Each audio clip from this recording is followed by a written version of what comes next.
We are thrilled to have Peter Julian, the House Leader of the New Democratic Party, with us today. Peter is a high-profile and very well-respected Member of Parliament, having held the seat for New Westminster Burnaby since 2004. He is also a long-standing champion of worker cooperatives, has studied them in Canada and internationally. He has a wealth of knowledge that we get to pick his brain on today. And he is, of course, endorsed by Community Wealth Candidates. Peter Julian, thank you so much for being here today.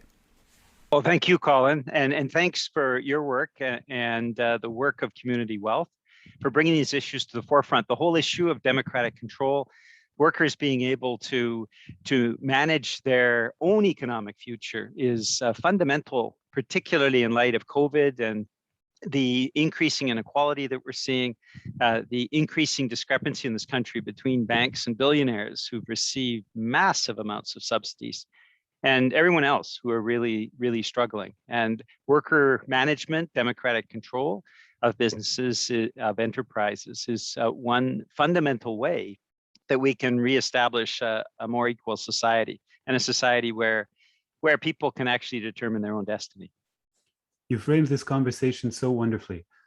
Many people are just coming to these issues today. A lot of interest has really increased since the financial crisis of 2008. I know your own roots with worker cooperatives are much deeper. They go back a long time. Can you speak about your personal journey, how you arrived at an interest in worker cooperatives? Yes, absolutely. Well, I after high school, I was a worker, manual laborer for many years, and so worked in factories, worked in an oil refinery that I often reference when I'm talking about the necessity for a just transition and moving to clean energy. As a former energy worker, I know full well the importance of doing that. I worked in a brewery, manual labor, unloaded the rail cars. So as a worker, being in that situation, it really inspired me to learn more about a different type of factory management, a different type of worker control where people can actually determine their own destiny. I mean, many of the people on the shop floor are remarkably intelligent people. What was often lacking were the tools to ensure that they could actually help to run the enterprise. And so that started, for me, a reflection that's taken me right through to the present day. I studied at Iroquois at the University of Sherbrooke, which is the foremost cooperative management school in the entire country. Had to learn French, of course, to do that, and found that the models that we're seeing in various parts of the world, I hope we get a chance to talk about them today. For example, the vast Mondragon network of cooperatives. Examples in Canada, like La Guyenne, which is a community in northern Quebec, and also is a model in terms of worker co-op, democratically controlled management. What we're seeing emerging in Scandinavian countries, particularly Denmark, around clean energy cooperatives, and again, workers, owners, people basically investing with their own skills and often their own money to make sure that that just transition takes place to clean energy. In Denmark, particularly the island of Samsø. So these are examples that really inspire me. And when you look around the world, as you know, there are so many inspirational stories about what democratic control, what worker ownership can actually mean. That being said, we also have to admit, many examples of failures where the democratic control, the worker management simply didn't work. And we need to learn from those failures as much as we learn from successes. Mm-hmm. And it's that odyssey, I guess, that path over the last couple of decades that leads us to where we are today, where with COVID, we have an opportunity to build back a better society, a stronger society. And a major component of that must be democratic control, worker management. Where it works, it can be a remarkable success story. And it not only helps the workers control their own destiny, as we'll see, but also it means much more of the wealth of the community stays in the community. When you have an offshore corporation that owns a company, they often can make different decisions on a whim close down factories, even if those factories are profitable, throw those workers out of work, the community as a result ends up devastated. So democratic control, worker ownership makes a great deal of sense at a time in the history of our planet where we need to be focusing on local solutions, and often worker ownership is very much part of that local solution that benefits the whole community. Very well put. And you brought up so many things that I want to delve into further. One of the things that you brought up is both the educational resources, which are so key to some of those success stories as opposed to the ones that have struggled more, and also the tradition in French Canada, which a lot of English Canada is not aware of, but the greatest concentration of worker cooperatives in Canada or the United States. There's nothing in the United States like what is accumulated in French Canada. There's so much to learn from right here at home. Can you speak a little bit to the worker cooperative tradition in French Canada a little more and delve into this remarkable history that we have right here at home? Yes, and thanks very much for asking that. First off, of course, the cooperative movement, in a very real sense, started with the Caisse Populaire Desjardins, the credit union system in Quebec. Started in La Vie in Quebec, Alphonse Desjardins, who founded the first credit union, the first Caisse Populaire. And so the idea of mutual credit, of democratic ownership of credit of the local bank, the credit union, is something that's been very much part of Quebec tradition. And that has extended to other areas, for example, agricultural producer co-ops, where we see across the length and breadth of Quebec a planting of the co-op movement that is stronger than it is in the rest of the country. That includes worker co-ops. And this is where I want to give our first example, I guess. Because of that tradition, in Quebec, there is also a tradition of cooperative education, cooperative training. That's where IRICUS at the University of Sherbrooke, which is the cooperative management school, is actually at the forefront of establishing cooperative management. It's a different approach, yes. It's all, many of the things like accounting, human resources is to some extent very similar in the cooperative movement, but also understanding cooperative principles is something that comes out of that school that is starting, they have a cooperative management agreement with St. Mary's University. It's starting to percolate outside of Quebec as well. But that education and training is really the foundation.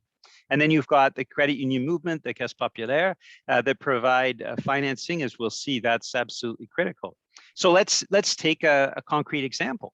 La Guyenne, northern Quebec in the Abitibi region, very remote community. And today it's known as Little Russia, referring to Soviet times, because what those workers in this very remote and difficult, you'll have to say, region of Quebec were able to achieve. They founded a credit union.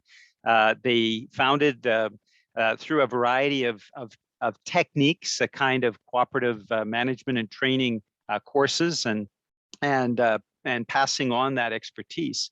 And what they did is they founded a series of forestry co-ops. So instead of having forestry companies coming from the outside, cutting the forests and no real economic benefit being left in the community, the network of forest cooperatives actually funded through the local credit union has established a really strong economic basis in La Guyenne. And you're probably familiar as well, Colin, with Les Serres de Guyenne.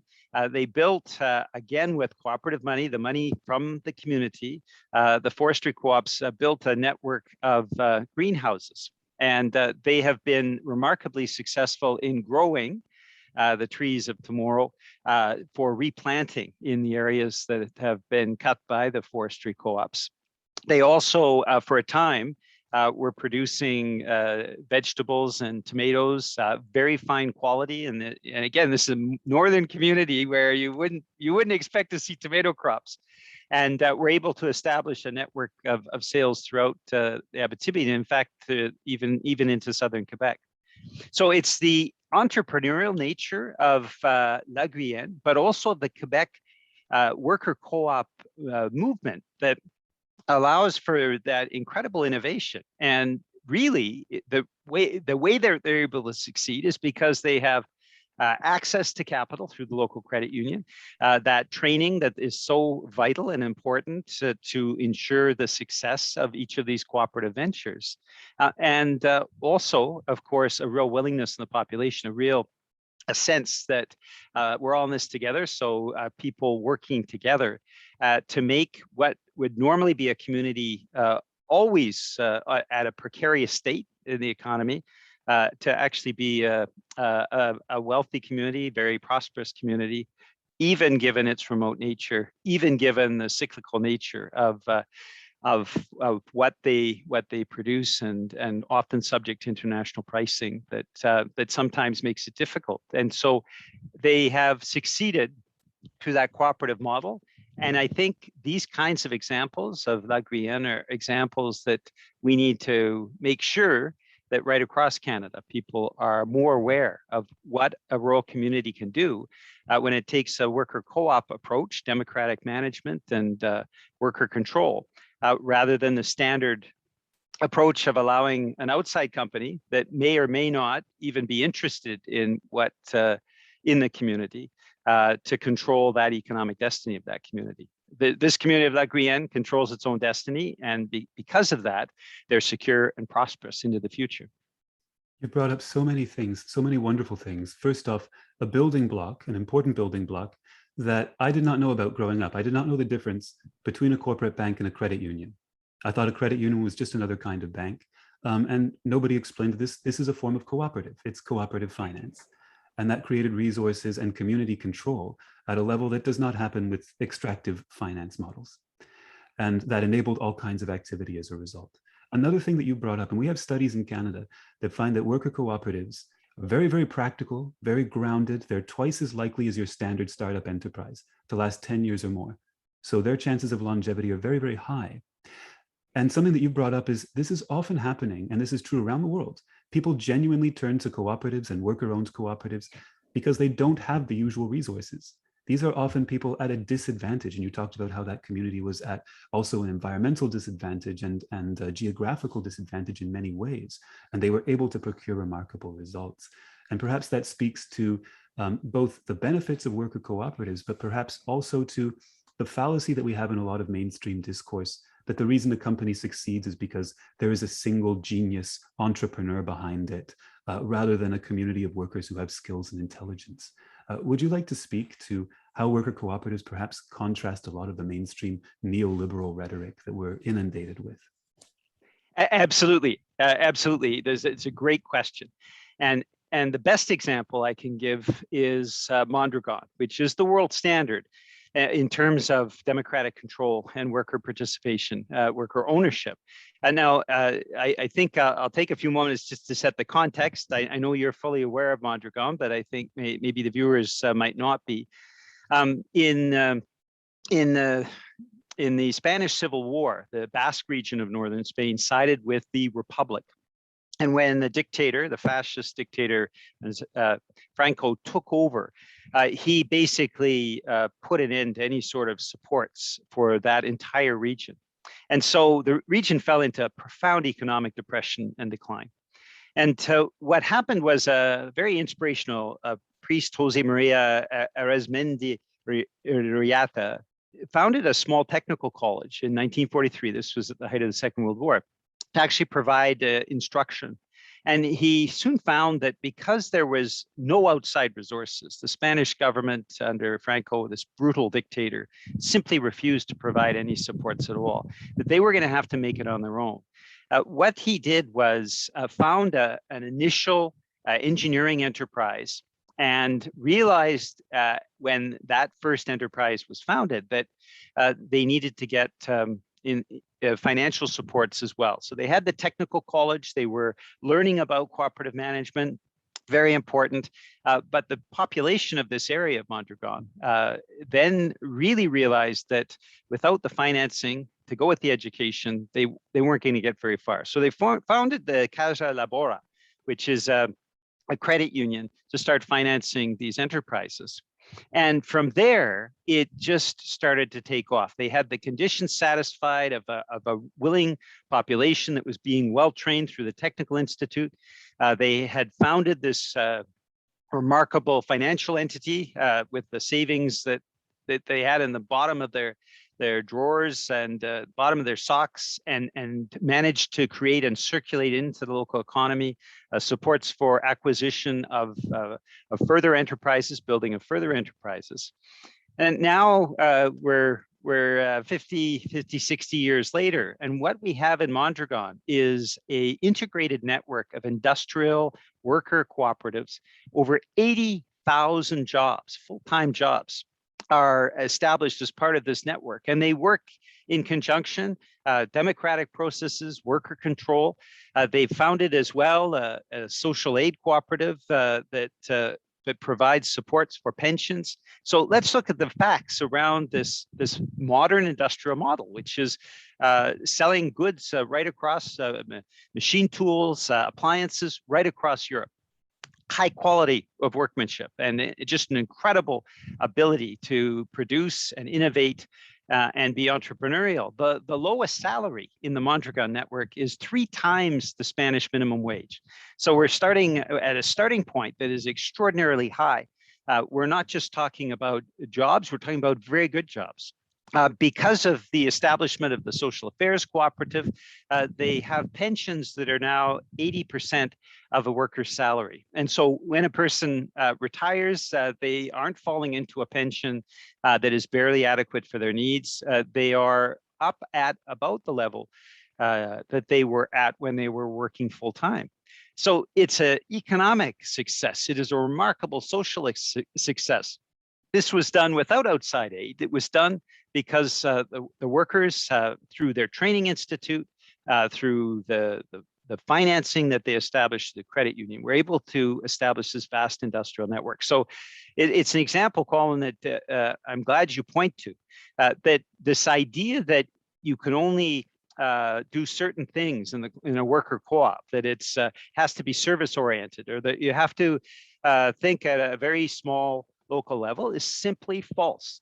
You can have democratic control, worker ownership in a modern industrial companies, the cooperatives, that are able to produce any good and of high quality and provide it for export at a competitive price. And so Mondragon, I think, puts the lie to anybody who says that worker cooperatives will always be marginal. What Mondragon proves is that it can be an extremely important part of a modern economy, a much more effective part. And of course, if you go into the Basque region today, as I've been, you see the remarkable prosperity compared to other regions of Spain. They did it on their own. They did it through a worker cooperative model. They obeyed the principal tenets of making sure that the financing was available, that make sure that the technical training and the education was there for a cooperative management model. And they just took off with incredible, dynamic entrepreneurial spirit. And so Mondragon, I think, is an inspiration for the workers' co-op movement worldwide. Absolutely. Absolutely. So well put. And we are at a moment, of course, where we are entering more difficult times. We're emerging from COVID. We have environmental concerns moving forward. We don't know if there could well be another recession in the coming years, because we have such a turbulent economy coming out of COVID. And the resilience of this example that you've provided is so important right now. When we look at what happened to Mondragon in 2008, it's especially telling. When there's a standard corporate division of workers and owners, and there's a recession, the owners are, of course, incentivized to cut the workers to save their own costs. And Spanish unemployment went up to 26%. Mondragon, by slightly reducing the work week while demand was low, and then bringing it back to the full work week when demand picked up again, moving workers from the least profitable cooperatives to the most profitable cooperatives, was able to keep virtually full employment through the biggest recession since the Great Depression. And as we look at some of the difficulties that we've had through COVID, having kinds of forms of relief that were actually working class forms of relief. Of course, in the United States, they tried to do it all through Wall Street. So we saw the stock market hit records while Black unemployment hit 50% at the same time. This is a totally different way of thinking about how to strategize both for the good times and how to be able to work at the ground level really productively when there are challenges and when there are difficulties. Colin, I couldn't have said it better myself. I think you summed up that it's not just creating good times, a strong economic basis. It's also, as you point out, so eloquently, it's also in the bad times, it's not the workers who pay the price. And we live in a dynamic where through COVID, the federal government, the Justin Trudeau government, splurged $750 billion in liquidity supports to Canada's big banks, $750 billion, because their first thoughts were, well, the banks need to be taken care of. We need to maintain bank profits. I mean, it's absurd, but it shows the priority of the government. Now, we know that the people, workers, pay the price. We have governments that massively endow banks and billionaires and big business with massive gifts, including tax gifts that are in the tens of billions of dollars. And what we do when we establish worker ownership, democratic participation, is we insulate communities from the counterpart of that. We lavish money on big business, but the moment big business has a bit of a downturn, their profits go down. Who suffers? Well, it's the workers, it's the communities. And as you point out, in Mondragon, what they did was they insulated that impact and ensured that everybody came through the recession, even with a downturn in sales. That doesn't happen with private enterprise. We need to make sure that workers are actually protected from the work that they do. They are protected even when there are economic recessions. And this is something that is a fundamental advantage of the worker co-op model. Something that you put so well is that there is a triumvirate of elements that seem to lead to success, that there's finance through things like credit unions, there's training and educational resources, and then there are the skills of the workers themselves and their history and their know-how. Is perhaps one of the reasons why, and you mentioned that there are difficulties in certain cases. In English Canada, we've seen nothing like the kind of trajectory of worker cooperatives that exists in French Canada. Is it because there is this dearth of resources, that those resources are so generally specific to French Canada? And do we need to work to expand a more holistic approach to worker cooperatives across the country? Yes, Colin, I absolutely believe it needs to be more of a holistic approach. And we actually see from these models that they tend to build on one another. The fact of having a credit union that is a progressive credit union understands the importance of workers' co-ops.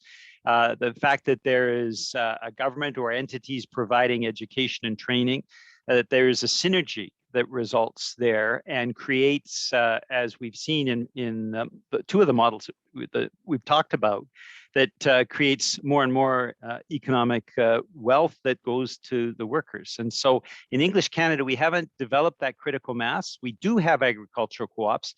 We do have retail co-ops, the co-op sector, and often in some cases, like Calgary, it's a major part of the market, but there isn't that integration yet. And I'll mention this, in British Columbia, we have a very progressive credit union, Vancity Savings, progressive board of directors. They've been very helpful and supportive of worker co-ops. We've got community savings as well. And these are the types of credit unions that are making a difference in their community. It's not the case for all credit unions. Often we have very conservative management in credit unions that see their role as more of being a bank rather than fostering a kind of development that helps the entire community. So there needs to be a much stronger understanding in the credit union movement in English Canada, I would say particularly, that their role has to be beyond than just being a local banker, that being a member of a credit union and being a director of a credit union or a management of a credit union should mean that they're actually adhering to the principles of the International Cooperative Alliance, and that they're trying to build the cooperation, including worker co-ops in the community as an underpinning for a strong community economy. I did want to reference one more example. I mentioned at the top of the show the three examples around Mondragons, Les Guyans, and the Danish energy cooperatives. And so I'd like to come back to Denmark and the region of Samsø, which is spelled S-A-M-S, and it's that funny Danish O with a slash through it. Samsø is an example, along with other regions in Denmark, of how worker co-ops and cooperative ownership, democratic ownership, can actually adjust to a change in the economy or a change in focus in a region. And in Samsø, they had seen their local plants close. Basically, SAMHSA was in a profound economic depression. And so they decided that they would be moving forward with a cooperative model on energy development, clean energy. They decided that that would be their future. And they were able to get funding and supports from the Danish government that understood the importance of that, the education and training being fundamental. It did have a tradition of local credit unions support for financing. And also the workers themselves took money from the bottom of their drawers, from the bottom of their socks, and they established a first energy co-op. It was fairly small scale on land, and it took off. It was so successful that they were able to self-finance the development of the largest wind farm in Europe at that time. And since then, they've converted not only to exporting to the mainland of Denmark, their clean energy production. They have changed to biofuel and biomass for all of their neighborhood heating endeavors, again, self-financed. They're transitioning their transportation sector. In short, they're responding to the needs of the climate emergency in a very new way with a cooperative model, worker co-op model, and the cooperative investment of the people of SAMHSA. So for folks who say, because this is sometimes the slag, as you mentioned with Mondragon, the slag that, oh, you can't do it at an industrial scale, simply false. You also can see incredible innovation through worker co-op or through a cooperative model. And SAMHSA and other regions of Denmark are an example of that. Now, I will say, in this case, the Danish government was key in providing the education and training. And what we need to have is a federal government, I think, with the vision to understand that we really need to up our ability for cooperative education, cooperative training, so that skills development are there. Work with the credit union movement across the country, which is strong in Canada, to ensure that the financing is in place.